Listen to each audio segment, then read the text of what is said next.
بسم اللہ الرحمن الرحیم۔ السلام علیکم ناظرین، آج کی ویڈیو جو میں آپ کی خدمت میں پیش کر رہی ہوں وہ مولانا سید شہنشاہ حسین نقوی صاحب کی ہے۔ تو چلتے ہیں ویڈیو کی جانب اور مختصر سا عمل بھی دیکھتے ہیں۔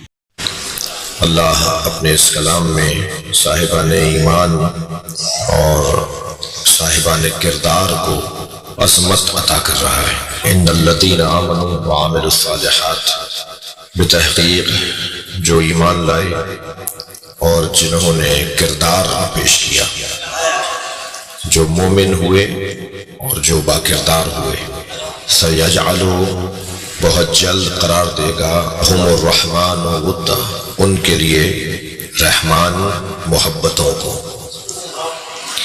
اللہ ان کے لیے محبتوں کو قرار دے گا۔ آج کی اس خمسے کی دوسری مجلس میں اس پہ غور کرنا چاہوں گا کہ اللہ لوگوں کے دلوں میں کچھ لوگوں کی محبت ڈالے گا۔ جو لوگوں کے دلوں میں جگہ پائیں گے، لوگ ان سے محبت کریں گے، خود بخود پہلے ان کا مقام اللہ کے نزدیک بلند ہوگا، اللہ پہلے انہیں عزیز رکھتا ہوگا، تبھی تو وہ مومن کہلائیں گے، تبھی وہ صاحب کردار کہلائیں گے۔ میرے عزیزوں، میرے خاص طور پہ کم سن ساتھیوں اور نوجوانوں، ہم جس گھر کے مرید ہیں اس گھر کا امتیاز یہ ہے کہ انہوں نے ہی بتایا ہے کہ اللہ کیا ہے، یعنی اللہ کی وحدانیت، اللہ کے وجود، پہلے وجود اور پھر وحدانیت، یہ دو علیحدہ باتیں ہیں۔ اللہ کے ماننے کے بارے میں کہ اللہ ہے، اس میں قرآن میں ایک یا دو آیتوں سے زیادہ آیتیں نہیں ہیں۔ اللہ ہے پر قرآن میں اللہ آیت نازل نہیں کر رہا۔ اللہ ہے فطری مسئلہ ہے، یعنی اگر قرآن کی آیت بھی نہ ہو تو خود انسان کا وجود پکار کے کہتا ہے کہ مجھے کسی نے بنایا ہے۔ ناظرین محترم، ویڈیو کا دوسرا حصہ دیکھنے سے پہلے ایک مختصر سا عمل سنتے جائیں۔ انتہائی مجرب عمل ہے، گھر کی نحوست اور غلط فہمیوں کا خاتمہ اب ضرور ہوگا۔ یا ودودو یا سلامو اسم آپ کو سکرین پر ظاہر ہو رہے ہوں گے۔ ہر نماز کے بعد ایک تسبیح روزانہ پڑھیں، گھر سے نحوست، جھگڑے، بے چینی اور غلط فہمیاں ختم ہو جائیں گی اور رزق میں بے انتہا برکت ہوگی۔ اگر یقین نہیں آتا تو ایک بار آزما کر ضرور دیکھیں۔ امید ہے کہ مومنین کو آج کا یہ مختصر سا عمل پسند آیا ہے۔ اپنا بہت سارا خیال رکھیں، اور مومنین کو چاہیے کہ اپنی زندگیوں کو سنوارنے کے لیے اس طرح کے مختصر اعمال اور وظائف کرتے رہا کریں۔ تو چلتے ہیں ویڈیو کے دوسرے حصے کی جانب۔ وجود پکار کے کہتا ہے کہ مجھے کسی نے بنایا ہے۔ ایک شخص میرے مولا امام جعفر صادق علیہ السلام کے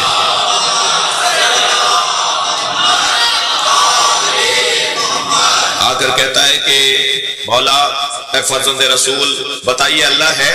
حضرت سے اللہ ہے پر سوال کر رہا ہے۔ اللہ وحدہ لا شریک ہے، یہ ایک علیحدہ بات ہے۔ اللہ ہے پر ہم سے بات نہیں کر رہا، یہ اتنا زیادہ روشن بات ہے کہ اس پہ دلیل کی ضرورت ہی نہیں ہے۔ جی کہنے لگا کہ اللہ ہے، حضرت نے فرمایا تم ہو؟ وہ حضرت سے سوال کر رہا ہے کہ اللہ ہے، حضرت نے فرمایا تم ہو؟ حضرت نے فرمایا ہاں میں۔ وہ کہنے لگا ہاں میں ہوں۔ حضرت نے فرمایا تم ہمیشہ سے تھے یا بعد میں ہوئے ہو؟ دیکھیے توحید سمجھا، وجود الہی سمجھانے کا انداز اہل بیت کا۔ کہتا ہے اللہ ہے، حضرت نے فرمایا تم ہو؟ کہنے لگا ہاں ہوں۔ حضرت نے فرمایا ہمیشہ سے ہو یا بعد میں ہوئے ہو؟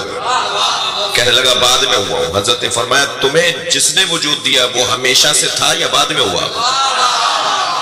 کہنے لگا میرے والدین بعد میں ہوئے، ہمیشہ سے نہیں تھے۔ حضرت نے فرمایا تمہارے والدین جو تمہیں لانے کا سبب بنے، انہیں وہ ہمیشہ سے تھے یا انہیں کسی نے دنیا میں لانے کا کوئی سبب بنا؟ کہا نہیں، انہیں بھی کوئی لے کر آیا ہے۔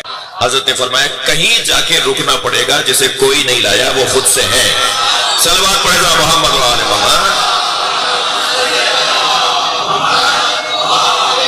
ورنہ یہ بحث ہی تمام نہیں ہوگی۔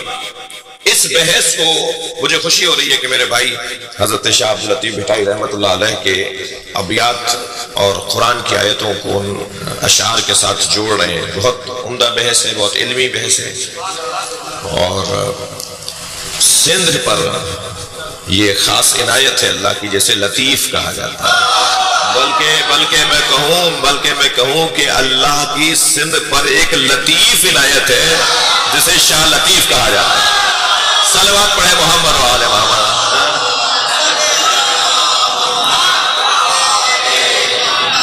وجہ بتاؤں آپ کو.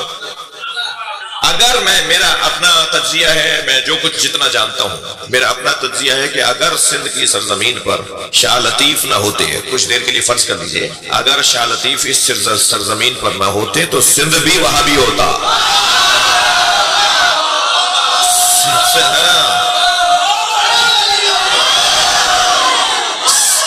سندھ کے مزاج میں، سندھ کی زمین میں، سندھ کی مٹی میں جو مولائیت ہے نا، یہاں کی ثقافت میں مولائیت ہے جی، یہاں کی تہذیب میں اہل بیت کا پیغام ہے.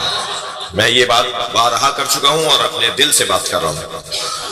اور یہ بات اور یہ قدرت کا کیا مصلحت ہے کہ میری مادری زبان سندھی نہیں ہے. اگر کوئی سندھی مادری زبان والا یہ بات کرتا تو اس کی نیت پہ شک کیا جاتا. آپ اس زاویے سے لیجئے. صلوات پڑھے گا محمد و آل محمد.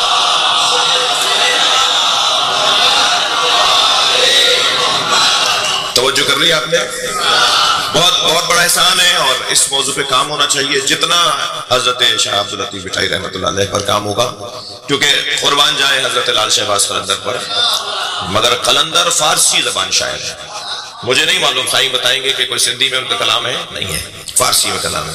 پورا دیوان ان کا موجود ہے اور ان کی کافیاں، ان کے جو ابیات ہیں وہ ایک ہی زبان میں، فارسی میں، یا بعض فارسی زبان میں، کچھ عربی کے مصرے ہیں، لیکن سندھی میں نہیں ہے.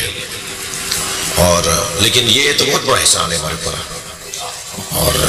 اور کلام جو ہے نا، یہ جو زبان ہے نا، زبان یہ اگر زبان وحی الہی سے دھلی بھی ہو، یعنی زبان پر حاکم اللہ کا کلام ہو، وہ کہہ رہے ہیں نا، خود کہہ رہے ہیں کہ میرے اشعار نہیں ہیں، یہ آیتیں ہیں. اگر زبان وحی الہی سے دھلی بھی ہو تو دنیا ایک طرف ہو جائے، یہ بولنے والا علی رہے گا،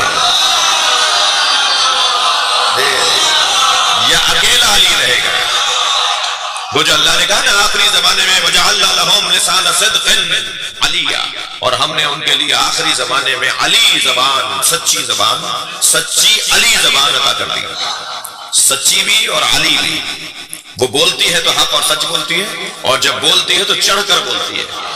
علی کہتے ہیں اسے جو بلند ہو، بلندی کو علی کہا جاتا ہے. جی جزاک اللہ خیرن کثیرہ.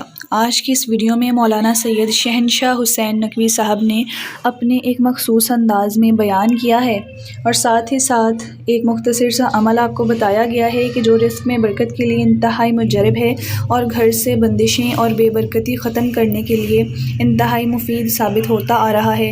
بہت سے لوگ اس عمل کے ساتھ فیضیاب ہو چکے ہیں، اور مومنین کو چاہیے کہ اس مختصر سے عمل کو غنیمت جان کر ایام فاطمیہ میں، اور جیسا کہ آج شب جمعہ بھی ہے، تو اس عمل کو لازمی آزما لیں.